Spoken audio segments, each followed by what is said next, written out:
जम्मू कश्मीर के शोपियां में आतंकवादियों ने एक घिनौना और कायरतापूर्ण हमला करते हुए एक युवा कश्मीरी सेना के अफसर की हत्या कर दी।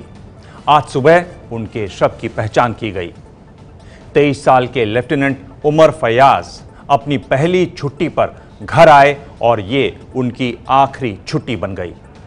घाटी में कई बार आतंकियों के जनाजे पर भीड़ जुटती है, लेकिन आज बहुत भारी भीड़ ने इस बहादुर शहीद को नम आंखों से अंतिम विदाई दी। हालांकि कुछ कायरों ने इस मौके पर भी पथराव किया।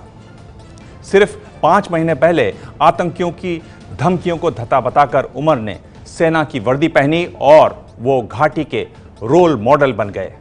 उमर की यूनिट के अफसरों के मुताबिक वो हमेशा हर चुनौती के लिए तैयार रहते। वो अच्छे खिलाड़ी भी रहे और इस वजह से अपनी यूनिट में खासे लोकप्रिय भी।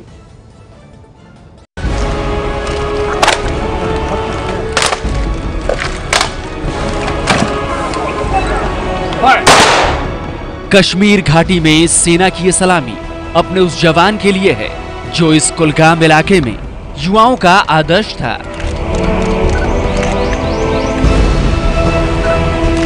आतंकियों ने कल देर रात सेना के इस निहत्थे अफसर को गोलियों से छलनी कर दिया था। लेफ्टिनेंट उमर फयाज, राजपूताना राइफल्स, उम्र 23 साल, 5 महीने पहले सेना में शामिल हुए थे। जम्मू के अखनूर में पहली पोस्टिंग थी।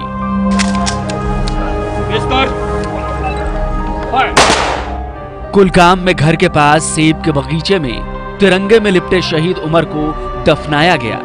9 राष्ट्रीय राइफल्स के जवानों ने सलामी दी और कहा कि इस शहादत का बदला लिया जाएगा।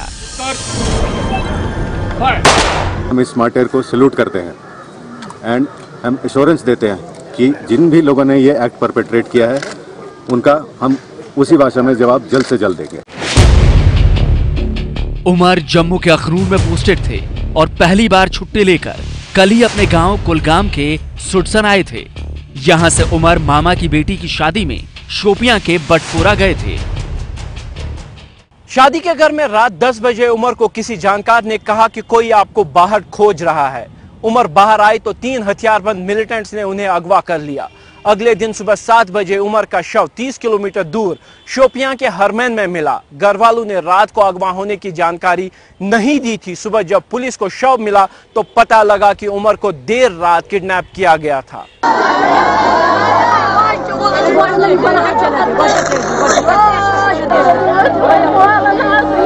उमर का शव उनके घर कुलगाम लाया गया तो शहीद को आखिरी विदाई देने भारी संख्या में लोग पहुंचे। बहुत शरीफ लड़का था, तो हमसाए रिश्तेदारों के साथ भी अच्छा सलूक करता था।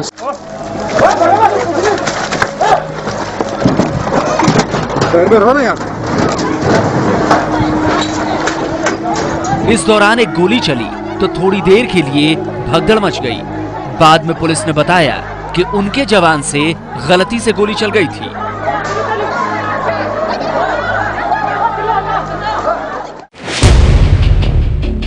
उमर के पिता सेब की खेती करते हैं।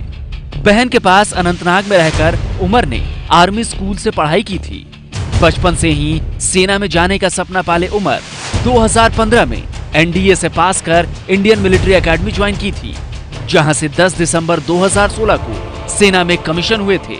4 साल की ट्रेनिंग के बाद ऑफिसर रैंक में कमीशन होकर के हमारी रेजिमेंट में ज्वाइन किया, राजपूताना राइफल्स। सभी बड़े खुश थे उससे और वो हर समय हर मिशन को लीड करना चाहता था। कश्मीर के आवाम को अब ये सोचना पड़ेगा कि क्या उनके बच्चे ऐसे ही जाते रहेंगे, उनके हाथों से निकलते रहेंगे, इन क्रिमिनल के हाथों मारे जाएंगे। इसलिए मैं अपील करता हूं उनसे कि अब वो हाथ में हाथ मिला करके आवाज उठाएं। फयाज बचपन से फुटबॉल और हॉकी खेला करते थे। एनडीए में हॉकी टीम के कप्तान थे उमर 25 मई को अपने यूनिट वापस लौटने वाले थे, लेकिन उससे पहले ही आतंकियों ने उन्हें निशाना बना दिया। रक्षा मंत्री अरुण जेटली ने उमर को जम्मू कश्मीर का रोल मॉडल बताते हुए कहा है कि उनका बलिदान घाटी से आतंक के खात्मे के राष्ट्र के दृढ़ संकल्प को दोहराता है। जम्मू कश्मीर के 40,000 से ज्यादा लोग सेना में काम करते हैं, लेकिन पिछले 28 साल में यह पहली घटना है जिसमें कश्मीर घाटी के किसी सैन्य अफसर की मौत हुई। पिछले महीने ही पुलिस वालों के घरों पर हो रहे हमलों के बाद जवानों को घर न जाने की एडवाइजरी जारी की गई थी। बाद में सेना और अर्धसैनिक बलों को भी हिदायत दी गई, लेकिन एडवाइजरी के बावजूद भी पहली बार ऐसा हुआ है कि कश्मीर घाटी में ही अपने घर लौटे किसी बड़े अधिकारी की इस तरह मिलिटेंट्स ने हत्या कर दी। Asif Qureshi, ABP news, Srinagar. ये है एबीपी न्यूज, आपको रखे आगे।